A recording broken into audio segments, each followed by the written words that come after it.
sebagai narasumber yang berikutnya adalah Dr. Andes Marsyaf, AK, MAK, CA, dengan topik pelatihan pembukuan sederhana menggunakan SAK etap untuk pengusaha mikro, kecil, dan menengah sebagai upaya peningkatan pengambilan keputusan. Mungkin saya persilahkan Pak Marsyaf untuk mempersiapkan paparannya. Nah, ini sudah siap nih.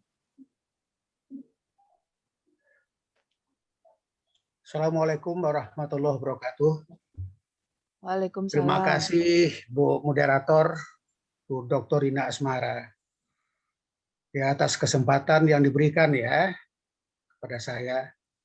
Ini lagi coba buka ini. Sebentar. Ditunggu Pak. Waduh. Ini.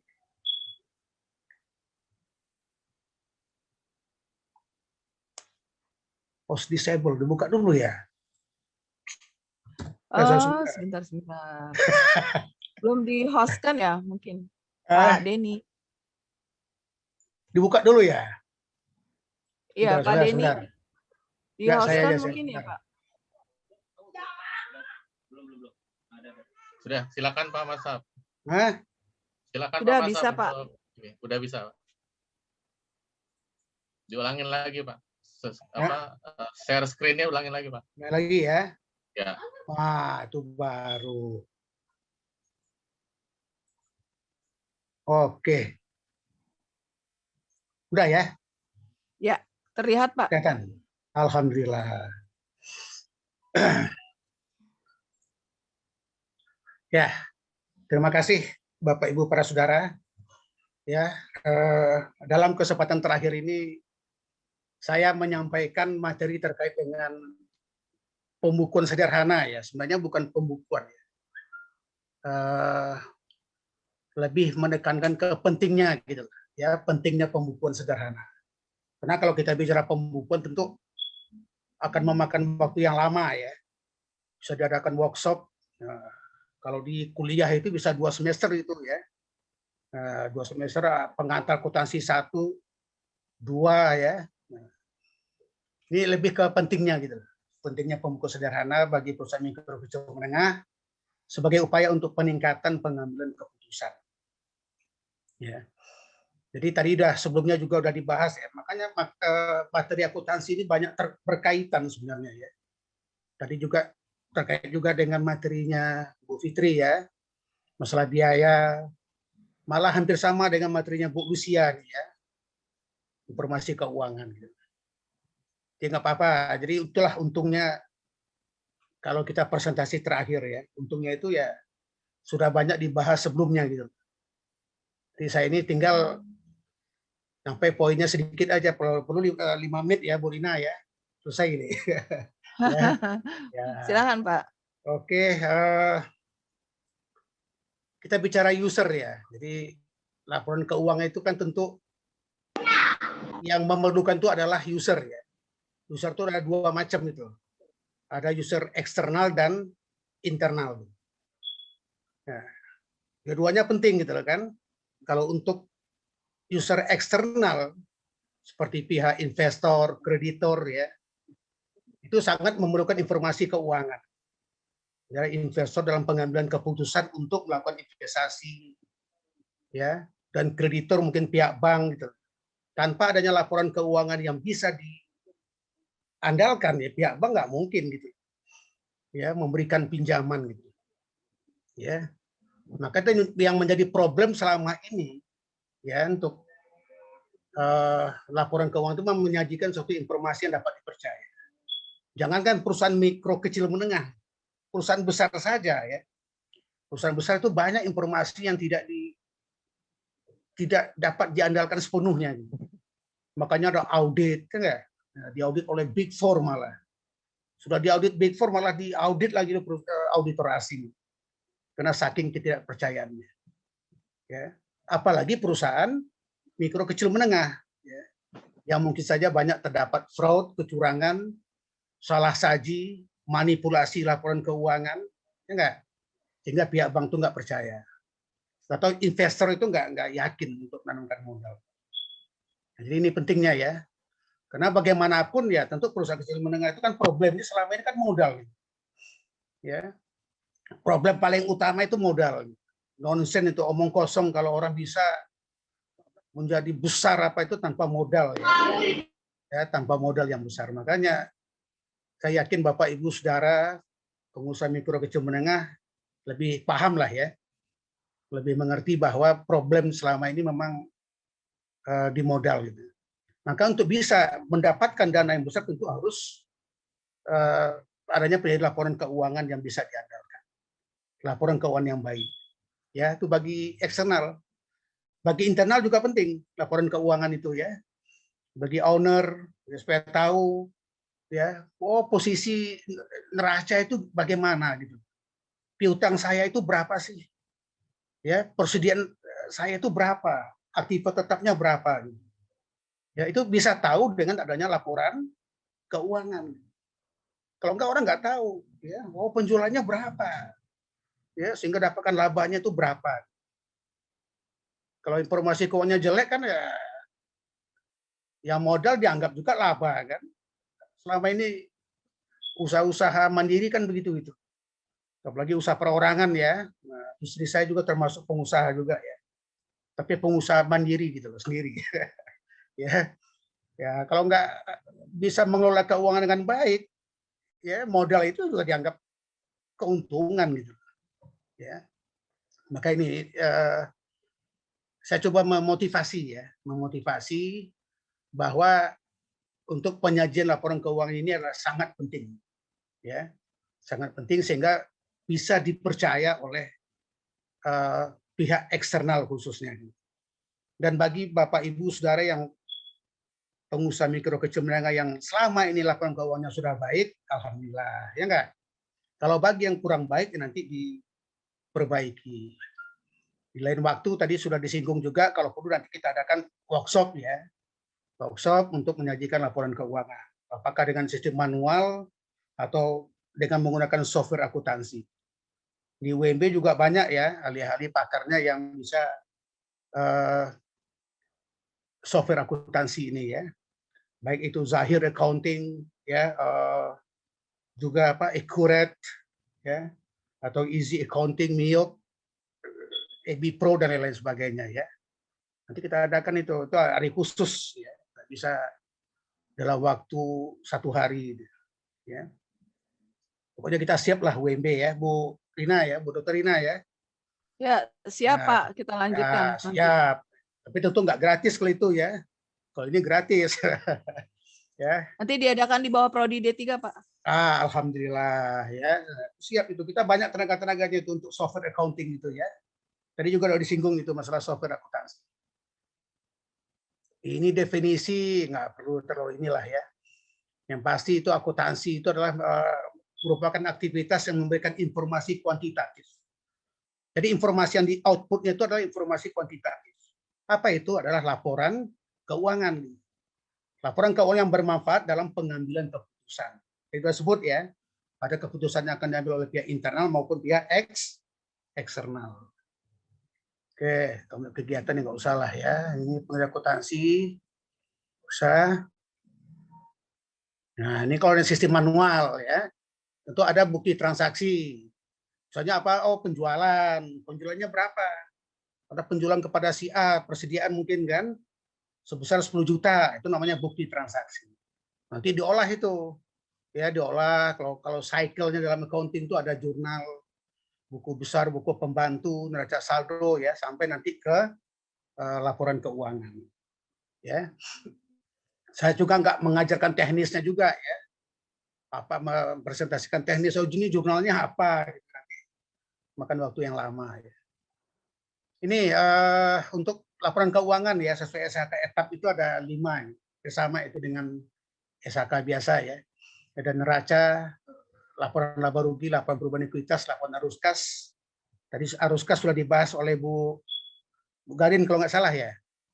Ya. Ya, betul Bu Garin. Ya, kalau neraca itu gambaran posisi keuangan. Tadi sudah dijelaskan ya. Oh, piutang itu berapa, persediaan itu berapa, kewajiban, modal atau ekuitas, itu dapat tergambar itu di laporan keuangan. Oh, laba rugi berapa sih penjualannya, harga pokok penjualannya berapa, gitu. Ya, labanya berapa, itu bisa ketahuan. Ya, perubahan ekuitas, oh modal awalnya berapa, dapat laba sekarang ini, otomatis modal sebelum tambah dengan laba sekarang, itulah perubahannya. Ya, itu 5 ini ya untuk pengusaha mikro kecil menengah ya, untuk unsur laporan keuangannya. Tujuan ya perlu saya singgung inilah ya.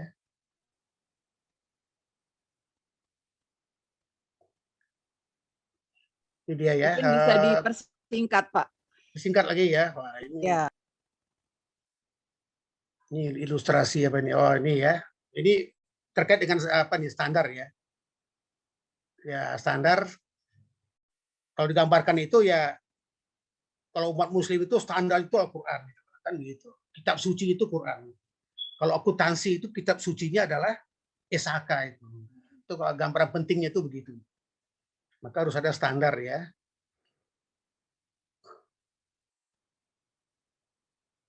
Mana tadi? Nah, siapa yang menyusun standar tersebut? Ya, kalau di Indonesia itu adalah namanya IAI, Ikatan Akuntan Indonesia. Jadi ada yang nyebut juga Ikatan Akuntansi. Itu kita maklumi ya.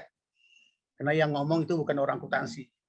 Tapi kalau orang akuntan itu udah ngerti ya, Ikatan Akuntan, orangnya. Dan kita bersyukur alhamdulillah, dan saya juga tersanjung nih ya. Saya presentasi ini dimoderatori oleh orang penting ya. Wah, Sekjen Ikatan Akuntan Indonesia Wilayah Jakarta, ya, Bu Dr. Rina Asmara. Kita cukup berbangga ya, alhamdulillah. Mau menemani kita ya, untuk sebagai moderator. Ya, ini mereka lah ya, mereka lah yang membuat standar akuntansi tersebut. Saya nggak bahas di Amerika gitu ya. Di Amerika itu apa? Penting di Indonesia lah ya. Ikatan Akuntan Indonesia. Ini dia macam-macam produknya ya, termasuk PSHK, IFRS, ya, SETAP, Syariah, SAP itu adalah untuk perusahaan apa pemerintah ya, standar akuntansi pemerintahan, dan PSHK MKM. Kenapa etap? Ya. Etap itu artinya kan tanpa akuntabilitas publik, ya. Jadi entitas tanpa akuntabilitas publik. Jadi dianggap oleh publik itu tidak akuntabel. Ya, kalau akuntabilitas itu apa ya? Tingkat pertanggungjawabannya. Ya, pertanggungjawabannya tinggi, maka namanya etap ini kan dibuat dalam SAK itu. Tapi kalau SAK etap, nah, untuk perusahaan mikro kecil menengah, karena tanpa akuntabilitas. Itu istilah awal lahirnya itu etap ini. Etap adalah entitas yang tidak memiliki akuntabilitas publik yang signifikan. Jadi sahamnya itu modalnya itu tidak berasal dari bursa, enggak? Ya, kalau perusahaan yang modalnya berasal dari bursa itu namanya perusahaan yang listing di Bursa Efek. Perusahaan perseroan terbatas. Kalau ini adalah sahamnya itu tidak berasal dari bursa, gitu. Tapi dari beberapa orang ya yang memberikan modal ke perusahaan tersebut. Ya, ini dia ya. Jadi tidak tercatat di pasar modal ya, dan juga tidak sedang dalam proses untuk pengajuan pernyataan pendaftaran di pasar modal. Ya. Itu yang merupakan entitas yang terkait dengan yang termasuk dalam entitas akuntabilitas publik ini ya. Terus ini untuk ke depan ya. Untuk ke depan Januari 2025 itu rencana akan dibuat SHK entitas private ya, untuk menggantikan SHK etap. Manfaat, oke lah ya. Jadi sehingga perusahaan kecil itu dianggap bisa membuat laporan keuangan sendiri gitu. Ya, bisa menyusun laporan keuangan sendiri sehingga dapat diaudit. Ya. Kalau enggak ya nggak bisa. Namanya standar itu harus sama. Bagus bagi suatu perusahaan, bagus bagi yang lain. Itu namanya standar gitu. Ya, sehingga bisa diaudit, ya, dan bisa juga diberikan opini ya terhadap perusahaan mikro kecil menengah. Itu harapannya ya, manfaatnya gitu. Tapi kalau nggak ada standar ya susah kan. Bagusnya bisa subjektif perspektifnya gitu. Ya, sama kayak Miss Universe gitu kan. Kalau Miss Universe itu dikatakan Miss Universe ya karena dia ada standar-standarnya ya enggak, bukan cantik saja, termasuk pinter, cara bicaranya bagus, ya, kemudian pertanyaannya tuh bagus, ya dan sebagainya gitu. Nah, selesai itu aja Bu Dr. Rina ya, karena waktunya ini masih banyak ini. Kalau ini teknis sifatnya ya. Kalau bedanya Ya. SHK umum dengan SHK etap itu apa? Prinsipnya hampir sama sebenarnya ya. Ya, itu aja. Jadi harapan kami semua ya, agar kita termotivasi untuk membuat atau menyajikan laporan keuangan yang baik ya, setidaknya. Kalau tidak accountable ya enggak lah, tapi setidaknya baik. Sehingga bisa dipercaya oleh investor maupun kreditur atau pihak bank. Demikian, terima kasih. Assalamualaikum warahmatullahi wabarakatuh. Waalaikumsalam warahmatullahi wabarakatuh. Terima kasih paparannya, Pak Marsyaf. Silakan ada pertanyaan atau kelihatannya mungkin Bapak Ibu sudah bersiap-siap untuk sholat zuhur dan makan siang nih. Karena waktu juga sudah menunjukkan jam 12.51. Mungkin kalau masih ada pertanyaan nanti bisa di chat, bisa dibantu dengan Pak Marsyaf untuk dijawab di chat, begitu ya Pak Marsyaf? Ya, siap. Baik, setelah kita mendengarkan paparan dari Ibu Lucia, Pak Dr. Deden, dan Pak Marsyaf, maka sesi kedua pada acara siang hari ini, webinar program pengabdian masyarakat yang diadakan oleh program studi akuntansi Fakultas Ekonomi dan Bisnis, saya tutup dan saya kembalikan lagi kepada MC Cantik. Silakan, Mbak. Ayo Mbak Cantik. Baik. Terima kasih Ibu Dr. Rina Asmara selaku moderator yang telah memandu jalannya diskusi dengan sangat baik. Dan kami ucapkan terima kasih kepada Ibu Lucia Sri Arini, Bapak Deden Termidi, dan Bapak Marsyaf atas materi yang disampaikan.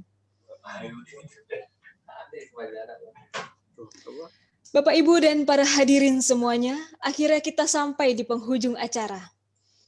Kami mengucapkan terima kasih kepada pihak-pihak yang telah bekerja sama dalam menyelenggarakan acara, yaitu kepada Bapak Wali Kota dan Wakil Wali Kota Tangerang, Kepala Dinas dan seluruh staf perindustrian, perdagangan, koperasi, dan UKM Kota Tangerang, Universitas Mercu Buana, para pembicara, akademisi, serta moderator acara. Sebagai informasi, sertifikat acara akan kami sampaikan 1 minggu setelah acara. Pengambilan dapat dilakukan di Dinas UKM Kota Tangerang.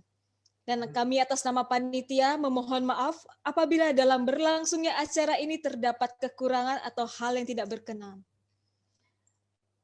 Kami pamit undur diri. Terima kasih atas kehadiran Bapak Ibu dan waktu yang telah diberikan.